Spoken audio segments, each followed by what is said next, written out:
오늘 본문 말씀 또 오늘 제목 똑같이 지난 주일 같이 말씀을 생각했습니다만은 지난 주일은 간증을 듣는 관계로 간단하게 대지만 소개했습니다. 또한 오늘 72주년 6.25를 맞이해서 우리 오늘 본문 말씀에 주시는 교훈이 우리에게 너무도 중요하기 때문에 오늘 이 말씀을 다시 전하게 됩니다.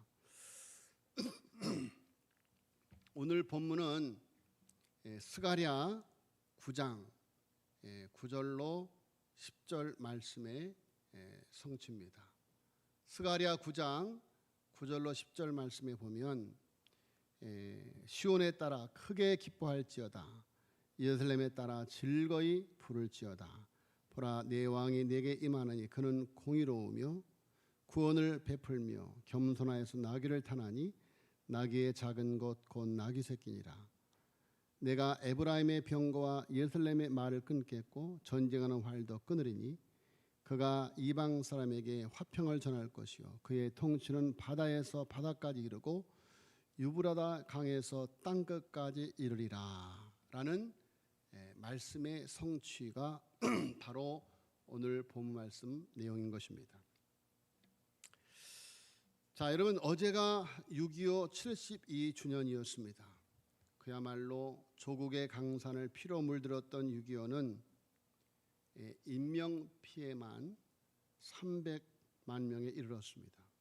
유엔군과 국군 전사자가 30만 6천 명에 이르고 부상자가 70여만 명, 민간인 사상자가 24만 4,600명, 행방불명과 납치가 38만 5천 명, 전쟁으로 인해서 미망이 된 사람들이 32만 명, 전쟁으로 인해서 고아가 53만 명에 이른다고 합니다. 자, 방금 기도하셨던 장로님의 기도처럼 우리는 오늘날 평화가 깨어지고 전쟁의 비극에 있는 우크라이나를 보면서 평화가 얼마나 소중한지를 절감하고 있습니다. 이제는 이 전쟁의 여파가 전 지구촌을 지금 휘어잡고 있습니다. 자, 여러분, 평화는 인류가 꿈꾸는 가장 고상한 가치입니다. 그러나 이 세상은 진정한 평화를 누리지 못하고 있습니다. 그야말로 인류의 역사는 전쟁의 역사였고 수많은 인명을 살상하고 여러분, 우크라이나를 보세요. 그야말로 날마다 미사일이 포탄이 비오듯 떨어지니 정말 온전한 건물이 하나도 없는, 온전한 집이 하나도 없는 그런 초토화된 그런 모습을 우리가 보게 됩니다. 자, 여러분, 우크라이나만이 아니라 지금도 도처에 사륙과 전쟁이 있고 전운이 감돌고 있습니다. 우리나라도 이렇게 전쟁이 끝나는 나라가 아니죠. 휴전 상태입니다. 남과 북이 분열되어져서 정말 남과 북의 젊은이들이 총을 맞대고 대치하고 있는 그런 전운이 감돌고 있는 전쟁터. 여러분, 중동은 어떻습니까? 여러분, 이슬람 국가는 어떻습니까? 여러분, 정말 도처에 사륙과 전쟁이 있고 전운이 감돌고 있는 세상이 바로 이 세상이다. 설상가상 눈에 보이지도 않는 바이러스와의 전쟁으로 하루하루가 불안과 공포에 휩싸이고 있는, 자, 그래서 오늘 우리가 부른 찬송처럼 크고 놀라운 평화가 내게 있네. 우리는 평화를 희구하고 평화를 갈망하고 있는 것입니다. 자, 여러분, 우리는 인간의 역사 속에 두 종류의 평화를 말할 수 있는데 하나는 팍스 로마나 바로 로마의 평화입니다. 로마의 평화는 힘에 의한 평화였습니다. 제국의 군사적 우위에 기초한 정치적 평화고 잠재적인 적을 폭력으로 제압함으로 경쟁 대상의 제거를 통해서 이루어지는 전쟁 아닌 전쟁의 상태의 평화. 이것을 진정한 평화라고 말할 수가 없습니다. 미움과 시기, 적대적인 감정은 그대로 남아있는, 그나마도 팍스 로마나의 평화는 불과 200여 년에 불과했습니다. 그런데 또 다른 평화가 있습니다. 이 세상의 평화는 이렇게 힘에 의한 평화가 존재할 뿐인데 우리에게 또 다른 평화가 있는데 바로 예수님의 평화입니다. 예수님의 평화는 사랑과 자비에 기초한 진정한 평화입니다. 예수님은 평화의 왕으로 오셨고 십자가의 피로 죄의 저주를 깨뜨리고 그리고 사망의 권세를 이기고 부활하셨습니다. 자, 예수님의 탄생과 십자가와 가르침, 삶과 가르침, 그리고 십자가의 죽음과 부활은 진정한 화해와 평화의 기초인 것이죠. 다시 말하면 그리스도 없는 세계에는 진정한 평화가 있을 수 없는 것입니다. 예수님이 탄생하실 때 누가는 하늘에서는 영광이요 땅에서는 기뻐하심을 입은 사람들 중에 평화다라고 노래했습니다. 자, 여러분, 예수님은 평화의 왕으로 오셨습니다. 예수님 안에 진정한 평화가 있고 예수님의 나라, 하나님의 나라는 평화의 나라인 것입니다. 그래서 우리도 그분 안에서 이 땅의 평화를 이루는 일에 앞장서는 피스메이커, 평화의 사도로 살아가야만 되는 것입니다. 자, 메시아가 오셔서 에브라임에서 병거를 냅쓰고 예루살렘에서 군마를 없애신다. 10절 말씀 우리 한번 읽어볼까요? 10절 말씀 시작. 내가 에브라임의 병거와, 저 영상을 보세요. 시작. 내가 에브라임의 병거와 예루살렘의 말을 끊겠고 전쟁하는 활도 끊으리니 그가 이방 사람에게 화평을 전할 것이요 그의 통치는 바다에서 바다까지 이르고 유브라다 강에서 땅끝까지 이르리라. 아멘. 누가? 나귀 새끼를 타신 메시아가. 자, 여러분, 우리가 사는 세상은 끊임없는 분쟁 속에 있습니다. 여러분, 이 세상의 분열과 갈등의 시초는 어디에서 시작되느냐? 바로 우리 한 사람 한 사람에게서부터 시작됩니다. 가정에서부터, 부부간에, 부모와 자녀 간에, 학교에서 사제지 간에. 여러분, 인간의 분열과 인간의 싸움은 더욱더 심화되어져 가고 있어요. 과거에는 교사라고 하는 직업이 아주 최고의 젊은이들의 선호 직업이었는데 지금은 기피 직업이 되어가고 있다는 거예요. 왜 그렇습니까? 여러분, 교사라고 하는 직업이 참으로 어려운 직업이에요. 어린아이들, 학생들 하나하나가 여러분 가정에서 왕 대접을 받는 자녀들이기 때문에 전혀 통제가 안 됩니다. 전혀 통제가 안 돼요. 정말 사람이 살아가는 이 사회가 그 분열과 그 싸움이, 그 갈등이 깊어지면 깊어지지 그것이 치유되지 않고 있다라는 거예요. 국가와 국가, 종교와 종교 간에도 분쟁이 끊일 날이 없습니다. 이런 싸움으로 많은 사람이 고통하고 죽어가고 있습니다. 그러나 예수님은 이 땅에 평화의 왕으로 오셨습니다. 예수님은 자신을 십자가에 못 박는 자들과 싸우지 않고 아버지여 저들의 죄를 용서하소서, 저들이 하는 죄를 알지 못하나이다 라고 오른뺨을 치는 자에게 왼뺨을 돌려대는 그런 용서의 기도, 사랑의 기도를 올려주신 것이죠. 여러분, 예수님을 영접하면 원수 간에 화해합니다. 예수님이 우리를 용서하셨듯이 우리도 다른 사람을 용서할 수가 있습니다. 우리는 예수님이 가르쳐 주신 기도를 늘 올리고 있죠. 우리가 우리에게 죄 지은 자를 사하여 주신 것 같이 우리의 죄를 사하여 주옵소서. 그렇죠. 예수님은 원수를 사랑할 수 있는 힘을 주십니다. 국가 간에도 지역 간에도 하나가 될 수 있습니다. 가족도 교회도 예수님 안에서 하나 될 수 있습니다.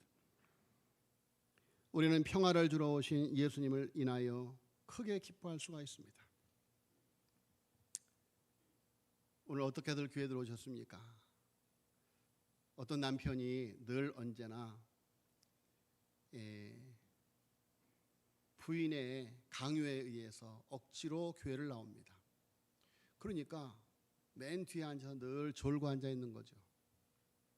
그런데 어느 날 이 부인이 몸이 아파서 교회를 못 가게 되었어요. 그래서 남편에게 신신당부를 합니다. 여보, 오늘은 가서 뒤에 앉아서 졸지 말고 앞에 앉아서 말씀을 잘 듣고 집에 와서 당신이 받은 말씀을 나한테 좀 들려줘요. 그랬어요. 남편이 교회를 갔다 왔습니다. 예배를 드리고 왔어요. 그런데 웬일인지 남편이 설거지를 하고 있는 아내를 탁 뒤에서 안아주면서 여보 사랑해 그러는 거예요. 평생 안 하던 짓을 하는 거예요. 그러니까 아내가 남편에게 묻습니다. 여보 오늘 무슨 말씀을 들었기에 이렇게 안 하던 짓을 하는 거야? 그랬더니 남편이 하는 말이 목사님이 원수를 사랑하래. 그러더라는 거예요. 원수를 사랑하라. 자, 여러분, 예수님은 원수 같은 부부도 하나 되게 합니다. 우리 예수님이 구원의 왕이요, 겸손의 왕이요, 평화의 왕인 것입니다. 자, 여러분, 나귀 새끼를 타신 예수님은 바로 메시아의 상징성을 암시하고 있습니다. 첫째로는 메시아는 나귀가 하는 일을 하신다는 말씀이죠. 나귀가 무거운 짐을 짊어지듯이 메시아도 우리의 무거운 짐을 짊어지신다는 것입니다. 자, 예수님은 이 땅에 친히 나귀로 오셨어요. 나귀로. 예수님 마국간에 오셨습니다. 마국간에. 살아가신 삶이, 사셨던 삶이 어린 나귀 새끼처럼 수고하고 무거운 인생의 모든 짐을 대신 짊어지시고 십자가를 향하여 걸어가신 예수님. 마태복음 11장 28절에 친히 말씀하시기를 수고하고 무거운 짐진 자들아 다 내게로 오라. 내가 너희를 쉬게 하리라. 우리의 무거운 짐을 대신 짊어주심으로 우리를 쉬게 하여 주시겠다는 말씀이죠. 여러분, 우리의 주변을 보시길 바랍니다. 인생의 짐이 너무 무거워서 힘들어하는 사람들이 얼마나 많은지. 아이들은 아이들대로, 어른은 어른대로, 가장은 가장대로, 주부는 주부대로 무거운 짐이 있습니다. 어떤 사람에게는 사람이 짐입니다. 다른 사람은 사람이 힘이라는데 사람이 짐인 사람이 있습니다. 어떤 사람에게는 심지어 가족이 짐이에요. 어떤 사람에게는 핏이 짐입니다. 엊그저께 한 가족이 제주도로 한 달 살기를 간다고 출발을 했는데 한 달이 넘어도 아이가 돌아오지 않는 거예요. 학교에 오지 않는 거예요. 그래서 학교에서 실종 신고를 했습니다. 아직까지도 행방이 묘연해요. 한 달이 지났는데 한 가족이 증발해버린 거예요. 그런데 계속해서 그 가족의 행적을 조사해 보니 그 남편이 사업을 하다가 크게 실패를 했다고 하는 그런 단서들이 나오고 있습니다. 자, 어찌된 일인지 앞으로 어떻게 이 결과가 우리 국민들에게 들려올지 참으로 마음이 조마조마합니다. 자, 여러분, 이 세상을 살아가는 사람들이 인생의 짐을 지고 이렇게들 무거워하고 있는 것이죠. 자, 여러분, 그 짐이 하도 무거워서 극단적인 선택을 하시는 분들도 있습니다. 짐이 얼마나 무거웠으면 그런 생각을 할 수 있었을까? 여러분, 결코 그렇게 해서 벗어지는 짐이 아니라는 것입니다.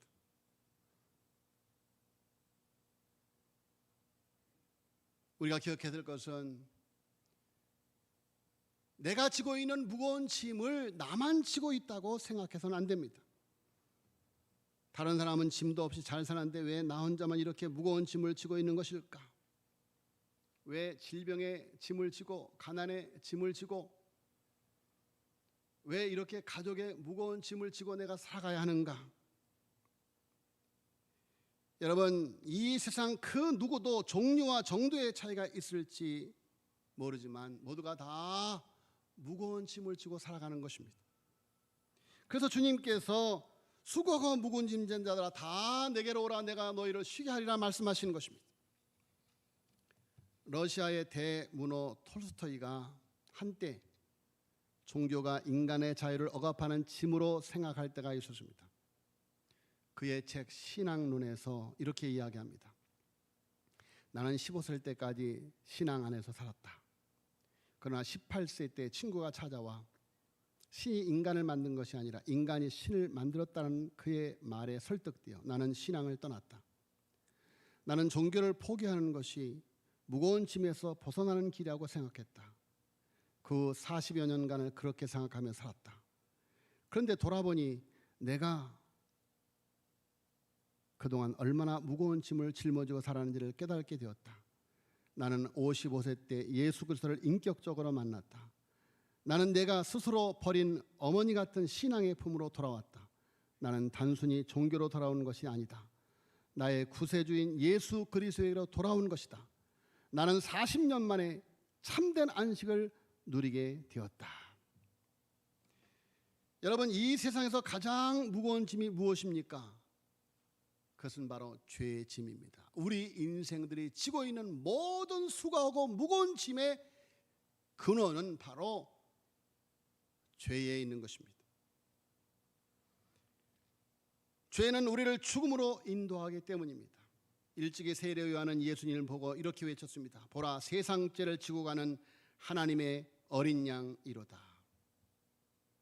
여러분, 주님이 우리의 모든 수고하고 무거운 짐진 죄를 다 십자가에 못 박은 줄로 믿습니다. 여러분, 우리가 예수 그리스도 안에서 내 모든 죄를 십자가에 못 박고 내 옛사람을 십자가에 못 박고 예수로 부활하시기를 예수님으로 축원합니다. 죄가 지배하는 내가 아니라 예수님의 의가 지배하는 나, 전쟁과 긴장에 지배하는 내가 아니라 자유와 평화가 지배하는 내가 되어야만 되는 것입니다. 자, 여러분, 우리의 모든 짐을 주님께 내려놓으면 참 자유와 안식을 얻게 되는 것입니다. 두 번째로 예수님께서 어린 나귀 새끼를 타셨다는 것은 모든 사람을 구원하시기 위함이다. 여러분, 제가 지난주에 잠깐 말씀드렸지만 말이 얼마나 멋있습니까? 그런데 말이 무서워요. 말 가까이 못 갑니다. 발로 막 걷어차고 후룩 하면요, 아무나 못 가요. 조련사라든지 관리하는 사람들 외에는 말 가까이 갈 수가 없습니다.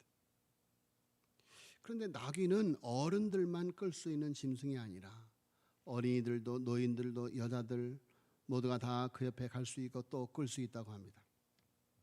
만약 예수님께서 말이나 전차를 타고 가셨다면 특별한 계층의 사람들만 그에게 가까이 갈 수 있었을 것입니다.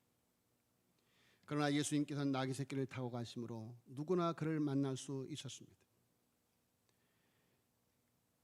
남자만 아닌 여자도 예수님께 가까이 갈 수 있고, 유대인만이 아닌 이방인들도, 심지어 세리와 창기들도, 동방박사도, 목자들도, 신분과 계층, 남녀노소, 빈부, 귀천 할 것 없이 모두가 다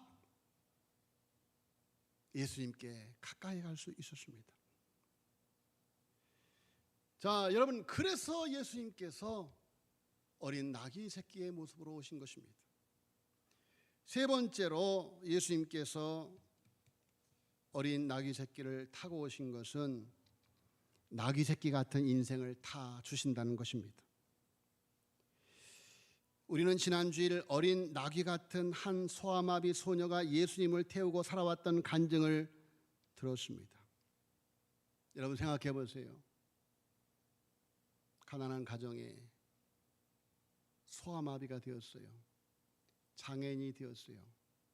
엊그저께 지난주 황영희 선교사님이 걸어 올라오실 때 다리를 약간 저셨지만 어릴 적에는 아주 많이 저셨어요. 근데 나중에 수술을 해서 그만큼 장애가 회복이 된 거예요. 자, 어린 소녀가 장애를 갖고 있을 때 장애에 대한 편견 얼마나 무거운 짐이었겠습니까? 그런데 주님이 그 소아마비 소녀에게 찾아오셔서 소녀야, 내 인생의 무거운 짐을 내가 져주겠다. 내가 내 인생을 쓰겠다. 자, 오늘 본 말씀에 나귀의 주인이 주가 쓰시겠다는 말씀에 순종하여 나귀 새끼를 내어 드리니 하나님 나라 평안을 위해 사용되었습니다. 나귀가 예수님을 모시니 사람들이 나귀의 등에 좋은 옷을 입히고 나귀가 가는 길에 주단을 깔아줍니다. 자, 여러분, 나귀 새끼는 그 등에 그저 무거운 짐만 지고 살아가는 일생입니다. 그런데 예수님을 태우려고 하니 사람들이 그 등에다가 비단 옷을 깔아주고 또 길에다가 주단을 깔아줍니다. 자, 여러분, 나귀가 예수님을 모시니 주님은 전쟁의 땅에 전쟁을 그치고 평화의 나라, 하나님의 나라를 어린 나귀 새끼를 타고 세워갑니다. 지난주에 간증을 들었지요. 킬러들이 사는 마을이, 소아 성매매의 마을이 파그라움, 희망의 마을로, 평화의 마을로 바뀌고 있습니다. 제가 그곳에 가면서 들어가는 그 길이 이 세부는 다 화산 돌로 이렇게 되어진 땅이기 때문에 그냥 어디를 파도 그냥 흙이 없어요. 거의 그냥 돌입니다. 돌. 그래서 말씀하셨잖아요. 그 돌을 막 이렇게 깨서 팔다 보니까 그냥 차가 그냥 청룡열차 타는 것 같아요. 그 들어가는 입구가. 그런 우범지대, 그런 빈민가에 파구람 센터가 세워져서 그 마을이 평화의 마을로 바꿔져 가고 있는 거예요.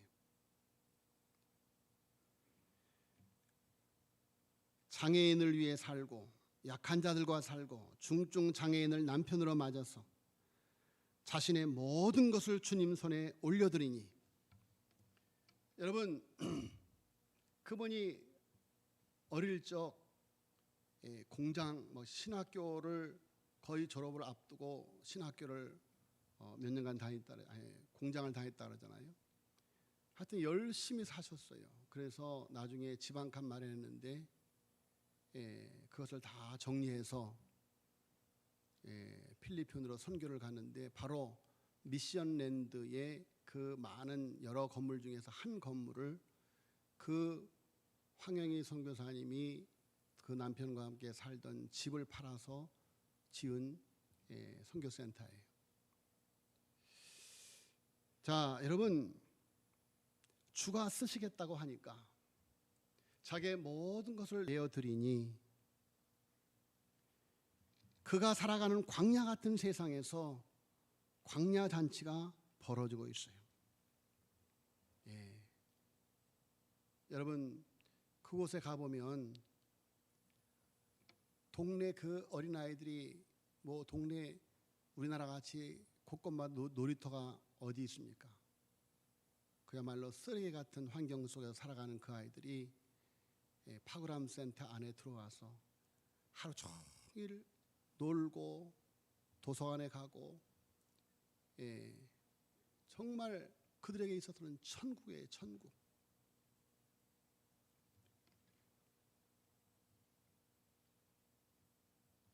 하루 종일 아이들의 웃음소리가